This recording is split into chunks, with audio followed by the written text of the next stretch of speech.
कहते हैं कि अच्छा व्यवहार का भले ही कोई आर्थिक मूल्य ना हो, means in terms of money आपको भले कुछ ना मिले एक अच्छे बिहेवियर की वजह से, लेकिन आपका ये अच्छा व्यवहार लाखों दिलों को जीतने की ताकत रखता है। Hello everyone, welcome back. I hope all of you are doing great. आज के इस वीडियो में हम बात करेंगे पर्सनालिटी डेवलपमेंट के बारे में। तो लास्ट वीडियो जो मैंने बनाया था उसी का पार्ट 2 आप इसे कह सकते हो, और इस वीडियो में भी हम मैनर्स एंड बिहेवियर्स के बारे में बात करेंगे, क्योंकि ये चीजें हमारी पर्सनालिटी को एक अट्रैक्टिव और मैग्नेटिक पर्सनालिटी बनाने में एक बहुत बड़ा रोल प्ले करती है। तो इस वीडियो में हम बात करेंगे ऐसे टॉप 10 रूड बिहेवियर्स के बारे में जिसे हम जितनी जल्दी क्विट कर दें उतना अच्छा है। तो वीडियो स्टार्ट करते हैं, लेकिन उससे पहले एक छोटी सी रिक्वेस्ट करूंगी कि अगर आप इस चैनल पर नए हो तो चैनल को लाइक सब्सक्राइब कर लो, क्योंकि इस चैनल पर आपको ऐसे वीडियोस देखने को मिलेंगे जिसे देखकर आप अपने पर्सनल और प्रोफेशनल लाइफ में बहुत ज्यादा ग्रो कर पाओगे और एक बहुत ही ज्यादा कॉन्फिडेंट पर्सन बन पाओगे। तो वीडियो स्टार्ट करते हैं। सबसे पहली जो हैबिट है वो ये है कि हमें ये समझना है कि हमारी भी कुछ सोशल रिस्पॉन्सिबिलिटीज है। ये बात सही है कि हमारे पास एक फ्रीडम है, लेकिन इस फ्रीडम का ये मतलब नहीं है कि हम कुछ भी करें। तो हमारी एक सोशल रिस्पॉन्सिबिलिटी होती है कि एक पब्लिक प्लेस पे हम कैसे बिहेव करते हैं, कैसे चलते हैं, कैसे बात करते हैं, कैसे बिहेव करते हैं, और इसे भी समझना आपको एक सेंसिबल इंसान बनाता है। फॉर एग्जाम्पल, आप कैसे पब्लिक प्लेस में बातें करते हो। अभी आप देखोगे जाने अनजाने में हम सभी फोन पे इतना डिपेंडेंट हो गए हैं कि हमेशा फोन पे लगे रहते हैं। पब्लिक प्लेस में भी हम बात कर रहे हैं तो बहुत सारे लोग बहुत लाउडली बात करते हैं। वो नहीं देखते कि आसपास कौन है, उन्हें ये समझ नहीं होती कि ईयरफोन लगाकर बात करें। बहुत सारे लोग स्पीकर में अपने फोन को कर देते हैं। तो ये सारे बैड मैनर्स होते हैं। इसी तरह आप देखोगे कि बहुत सारे लोग फोन पे किसी से बात कर रहे हैं और आराम से ऐसे चल रहे हैं जैसे वो पूरी प्रॉपर्टी उनकी है। कोई इंसान पीछे से जाना भी चाह रहा है तो उसे साइड नहीं दे रहे हैं। तो ये सारे बिहेवियर बहुत ही रूड है जिस पे काम करने की जरूरत है। देखो, अगर आप बहुत ओल्ड एज के हो या फिर आप फिजिकली आपको कोई प्रॉब्लम है चलने फिरने में, और वैसे कंडीशन में आप आराम आराम से चल रहे हो तो वो चीजें समझ में आती है। लेकिन अगर आप फुल्ली फिट एंड फाइन हो, ऐसे में अगर आप बिल्कुल भी केयरलेस की तरह आराम से अपनी दुनिया में लीन होकर चलते रहोगे, ये नहीं देखोगे कौन आ रहा है कौन जा रहा है, कब आपको साइड होना है, तो ये एक रूड बिहेवियर है जिसपे आपको काम करना चाहिए। नेक्स्ट है वॉचिंग फोन। तो वॉचिंग फोन ऑलमोस्ट बहुत सारे पॉइंट्स में आएंगे, क्योंकि ये एडिक्शन है आपकी, मेरी और सबकी। तो अभी के समय में डिपेंडेंसी इतनी हो गई है कि कोई भी काम करते समय हमारा फोन ओपन रहता है। मीन्स हम पढ़ाई कर रहे हैं, साथ में फोन पे वीडियोस चल रहे हैं, खाना खा रहे हैं फोन हाथ में है, या कुछ भी इस वे में कोई भी काम कर रहे हैं तो फोन में लगे पड़े हैं। ये आदत इतनी वर्स्ट हो गई है कि अभी के समय में बहुत सारे लोग ड्राइविंग करते समय भी अपने फोन पे लगे रहते हैं, आइदर बात करते रहते हैं या कुछ वीडियोस देखते रहते हैं। और आप खुद सोचो ये कितना डेंजरस है। इस बैड हैबिट की वजह से सिर्फ आप अपनी लाइफ बर्बाद नहीं करोगे, लेकिन किसी और की भी लाइफ बर्बाद कर सकते हो। तो हो सकता है कोई इंसान अपनी सूझबूझ से सही चल रहा है, लेकिन आप इस वे में केयरलेस की तरह ड्राइव कर रहे हो फोन देखते हुए, तो आप दूसरों की जान ले लोगे, दूसरों की लाइफ खराब करोगे। तो ये एक रूड बिहेवियर है और ये हम सभी को पता है, लेकिन हम इस पे काम नहीं करते। तो मैं चाहती हूं कि आप ये गलतियां मत करना। कभी भी फोन देखते समय या बातें करते हुए फोन पे रोड क्रॉस मत करो, या फिर ऐसे ड्राइविंग मत करो। नेक्स्ट पॉइंट है कि किसी भी पब्लिक प्लेस पे वीडियोस, रील्स, ये सब बनाने की अभी के समय में हम में से मैक्सिमम लोगों की हैबिट हो गई है। और इसमें कुछ भी गलत नहीं है, क्योंकि अगर आप एक सोफिस्टिकेटेड वे में फोटोज क्लिक करते हो या कुछ भी इस तरह से रील्स बनाते हो, वीडियो बनाते हो, कोई दिक्कत नहीं है। लेकिन आप देखोगे बहुत बार ऐसा होता है कि हम में से कुछ लोग कुछ ऐसे वीडियोस की रिकॉर्डिंग या कुछ ऐसे अनईजी पिक्चर्स क्लिक करते हैं, प्रॉपरली ड्रेसअप नहीं होते, जो आसपास लोगों को अनकंफर्टेबल करती है।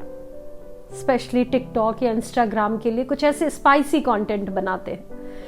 तो ये सारी भी रूड बिहेवियर्स है। ये सारी बिहेवियर आई डोंट नो, ये हो सकता है कि आपके लिए इसकी ओपिनियन अलग हो, लेकिन मुझे ये पर्सनली सही नहीं लगता।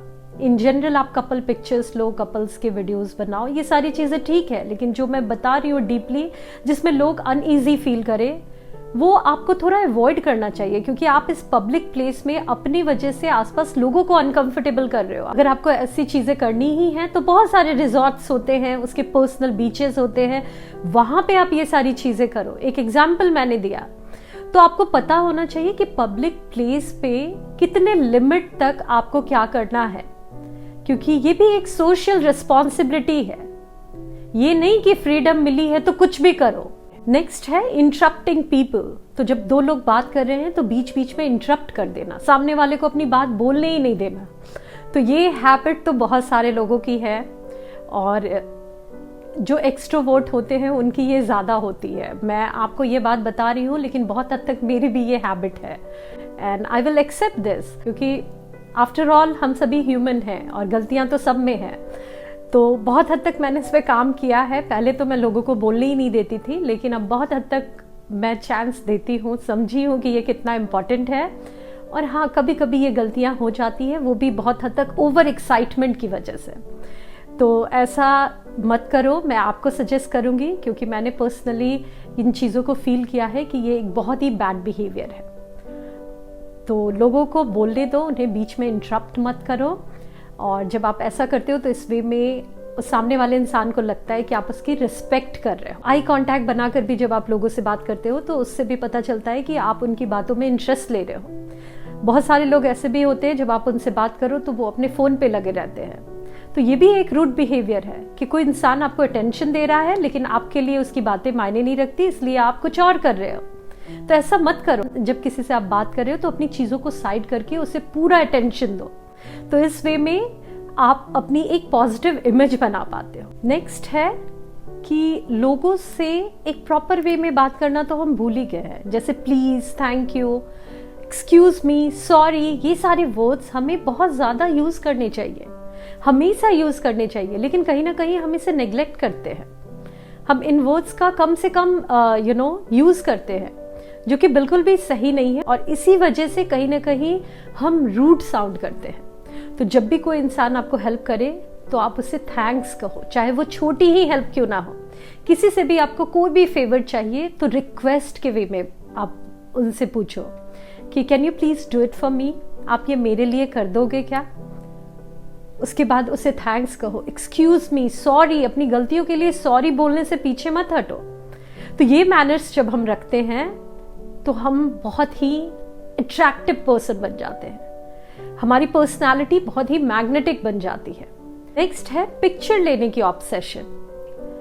तो सोशल मीडिया की वजह से हम हर चीज़ों की पिक्चर्स लेते हैं। ये अच्छा भी लगता है, क्योंकि कहीं ना कहीं हम उस वे में उस मेमोरी को कैप्चर कर पाते हैं, और जब आप 2 साल 5 साल बाद उन चीज़ों को देखते हो तो वो आपको एक हैप्पीनेस देती है। ये सारी चीज़ें सही है, लेकिन कुछ केसेस में ये बहुत ज़्यादा होने लगता है। हमें पता नहीं चलता कि ये लाइक से कब हमारा ऑब्सेशन हो गया, कब ये एक बैड हैबिट में ये चीज़ें बदल गई। तो कुछ भी खा रहे हैं उसकी भी फोटो, कहीं जा रहे हैं उसकी भी फोटो, आसपास लोगों की भी हर चीज़ों की फोटो लेते हैं।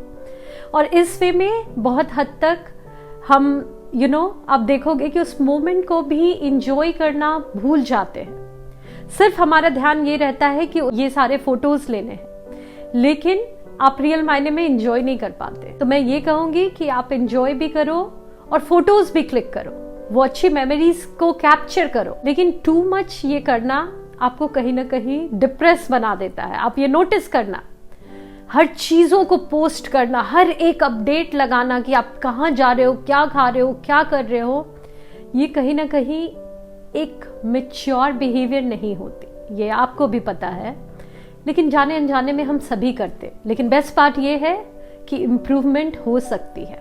तो अगर आप अपने किसी सोशल नेटवर्किंग साइट पे ग्रो करने के लिए ये चीज़ें कर रहे हो तो वो फिर भी ठीक है, लेकिन ऐसे आप हर चीज़ों को अगर करते हो तो उस वे में, जैसा मैंने कहा, आप एंजॉय भी नहीं कर पाते और ये सेंसिबल नहीं लगती चीज़ें। नेक्स्ट है ऑनलाइन मैनर्स। तो क्या आपको पता है कि जब आप ऑनलाइन होते हो, सोशल नेटवर्किंग साइट पे होते हो, तो वहाँ पे भी आपको एक प्रॉपर वे में बिहेव करना होता है। वो चीज़ें भी बताती है कि आप में कितना मैनर्स है। तो हम में से बहुत सारे लोग ये सोचते हैं कि इस प्लेटफॉर्म पे तो हमें सामने वाला इंसान नहीं देख रहा, क्योंकि वो एक फेक आइडेंटिटी बना लेते हैं या अपने इमेज को हटा देते हैं, डीपी को हटा देते हैं, और इस वे में उन्हें लगता है कि उनके पास ये अथॉरिटी है, उनके पास ये पावर है कि वो किसी पे भी कुछ भी नास्टी कमेंट करे, गंदे कमेंट्स करे। तो आप ये ऐसा कर रहे हो, लेकिन ये सारी चीज़ें सोशल बुलिंग है और इसके अगेंस्ट बहुत सारे लॉज हैं। तो आपको लग रहा है कि आप किसी भी वे में आइदर अपनी चीज़ों से फ्रस्ट्रेट होके, या किसी भी इंसान को अगर आप पसंद नहीं कर रहे हो, उसके व्यू पॉइंट से अग्री नहीं हो, तो आप उस पर बहुत गंदे गंदे भद्दे कमेंट्स कर दोगे और निकल जाओगे। लेकिन अगर वो इंसान इन चीज़ों की जांच करवा ले तो पता चल जाएगा कि आप ये कर रहे हो, और इसके अगेंस्ट बहुत स्ट्रिक्ट रूल्स रेगुलेशन है। तो देखो, मैं ये कहती हूँ कि थोड़ा इमोशनल होकर अपनी फीलिंग्स को बताना, ये सारी चीज़ें सही है, क्योंकि जब आप किसी को देखते हो, समझते हो, एक अटैचमेंट बन जाता है, एक रिलेशनशिप बन जाता है और आप अपनी फीलिंग्स को एक्सप्रेस करते हो, ये बहुत अच्छी बात है। लेकिन मैं बात कर रही हूँ उस गंदे कमेंट्स की जो कुछ लोग करते हैं, स्पेशली आपने भी देखा होगा ब्लॉगर्स के वीडियोस पे, या फिर जो डांस करते हैं, एक सर्टेन वे में ड्रेसअप होते हैं, उनके वीडियोस पे करते हैं। तो मैं ये कहना चाहती हूँ कि अगर आपको वो पसंद नहीं है तो वो चीज़ें देखो ही मत ना। क्यों आप उसे देख भी रहे हो और उस पर कमेंट कर रहे हो? उन चीज़ों को मत देखो, उन सारी चीज़ों को हटा दो। आप अपना एंटरटेनमेंट भी कर रहे हो और आप उस पर खराब चीज़ें भी लिख रहे हो, तो ये एक अच्छी बिहेवियर नहीं है। इससे सामने वाला इंसान कितना ज़्यादा डिप्रेस हो सकता है ये आपको पता भी नहीं है। और आप भी ऐसा करके ना कोई बहुत पॉजिटिव माइंडसेट अपनी नहीं बना पाओगे। जब आप गंदा बोलोगे तो गंदा फील करोगे और वो चीजें आपके लाइफ में होगी।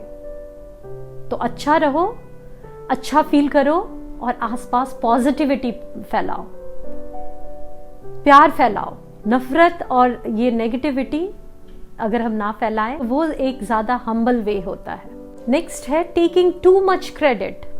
किसी भी काम के लिए बहुत ज़्यादा क्रेडिट लेना कि ये मेरी वजह से हुआ और ये मैंने किया है। तो ये मुझे लगता है कि बहुत हद तक वही इंसान करता है जिसकी अच्छाइयों को आसपास लोग नोटिस नहीं करते। तो आपको ऐसा नहीं करना। अगर आप अच्छे हो तो वो चीज़ें दिखेगी, लेकिन आप अगर बहुत ज़्यादा खुद को बोलोगे कि ये मैंने किया, तो उस वे में आपकी इम्पोर्टेंस और भी ज़्यादा कम हो जाती है। एक कोट आप में से मैक्सिमम लोगों ने सुना होगा कि एक अच्छा लीडर वो होता है जो अपने हिस्से की क्रेडिट भी अपने सबऑर्डिनेट्स में बांट देता है कि ये मेरी वजह से नहीं हुआ, मेरी टीम की वजह से हुआ, इन लोगों की हेल्प की वजह से हम ये कर पाए। और लोगों की वजह से जो गलतियां होती है उसे अपने सर पे ले लेता है कि ये मेरी रिस्पॉन्सिबिलिटी है, किसी से भी गलती हुई मैं इसे ठीक करूंगा। तो ये अप्रोच जब आप रखोगे ना तो आप बहुत ही स्ट्रांग और अट्रैक्टिव पर्सन बनोगे। वही छोटी मोटी चीजों की क्रेडिट लेते रहोगे तो लगेगा कि आप क्रेडिट के भूखे हो और उस वे में आपकी इंपॉर्टेंस और कम हो जाएगी। तो आप जो हो वो रहो, वो करो और वो चीजें खुद रिफ्लेक्ट होगी, आपको बोलने की जरूरत नहीं है। नेक्स्ट है कि आप किस तरह से बात करते हो, ये भी बहुत हद तक बताती है कि आप एक कैसे पर्सन हो। तो मेक श्योर कि आप जब बोलो तो आप अपने टोन ऑफ वॉइस का भी ध्यान रखो, उसमें रूडनेस नहीं होनी चाहिए। बहुत हाई पिच में आप मत बोलो, बहुत फास्टली मत बोलो, क्योंकि बहुत बार आप क्या बोलते हो ये मायने नहीं रखता, बल्कि किस वे में बोलते हो वो बहुत मायने रखता है और उसकी वजह से ही आपके आसपास चीजें होती है। तो आप देखोगे कभी कभी कोई इंसान बातें तो सही बोलता है लेकिन बहुत रूड वे में बोलता है, बहुत एग्रेसिव वे में बोलता है और इसकी वजह से उसकी फाइट हो जाती है। तो आप ध्यान रखो कि आपको एक पोलाइट वे में, एक पोलाइट टोन में बोलना है और इसकी वजह से भी आप बहुत ही हम्बल लगते हो, एक अच्छे पर्सन साउंड करते हो और बिल्कुल भी रूड नहीं लगते। तो इसका ध्यान हमें रखना है। हम में से बहुत सारे लोग बोलते हैं कि अरे मैंने तो गलत नहीं बोला, मेरी बातें तो सही है। बातें तो बिल्कुल सही है लेकिन जिस वे में बोला वो तरीका गलत है। तो ये ध्यान रखना है। और लास्ट है कि जजिंग अदर्स। तो मैक्सिमम लोगों की आदत होती है कि हम लोगों की लाइफ में इंटरेस्ट लेते हैं लेकिन उसे जज करते हैं। जाने अनजाने में ये कहीं ना कहीं हम सभी करते हैं। बट कुछ लोग इसे बहुत ज़्यादा करते हैं। ये हम पता है क्यों करते हैं? क्योंकि हम अपने साथ इनसिक्योर है। नीचा खींच के अगर आप ऊपर उठने की मेंटालिटी रखते हो तो ये मेंटालिटी आपको लाइफ में बहुत पीछे ले जाएगी। आप खुद अपनी नज़रों में लूजर हो जाओगे। तो लोगों को जज मत करो, लोगों में अच्छाई देखने की कोशिश करो। आप जब ये ऐसा करोगे ना, तो वो क्या लाइफ में कर रहे हैं वो मायने नहीं रखता, लेकिन आप पॉजिटिव होकर बहुत अच्छा करोगे, जो कर रहे हो उससे भी बेहतर करोगे। और जब आप जज करते हो ना, आपको लगता है कि आपको कोई नहीं समझ रहा, क्योंकि आप अपने माइंड में ये चीज़ें सोच रहे हो, लेकिन आपकी बॉडी लैंग्वेज, आपके फेशियल एक्सप्रेशन, आपकी आंखें, ये सारी चीज़ें बता देती है। तो कम्युनिकेशन तो हो रही है। और देखना, ऐसी बॉडी लैंग्वेज की वजह से वो इंसान आपसे दोबारा बात करना नहीं चाहेगा, और फिर आपको लगेगा कि क्या रीजन है, मैंने तो कुछ गलत नहीं कहा। आपने गलत नहीं कहा, लेकिन आपकी बॉडी लैंग्वेज ने सब कुछ कह दिया। तो ज्यादा जज करने की आदत मत रखो, आइदर खुद को या किसी और को। खुद में भी अच्छा देखो, आसपास लोगों में भी अच्छा देखो। अगर कुछ चीजें समझ में नहीं आए तो छोड़ दो, ज्यादा दिमाग मत लगाओ, लेकिन पॉजिटिव रहो। तो यही सारे पॉइंट्स थे जो आई होप आपके लिए यूजफुल हो। मुझे कमेंट में बताना कि आपको ये वीडियो कैसा लगा और कौन सा पॉइंट ज्यादा अच्छा लगा। थैंक यू सो मच अपना कीमती समय देने के लिए। मिलती हूँ आप सभी से नेक्स्ट वीडियो में। तब तक के लिए bye bye and take care.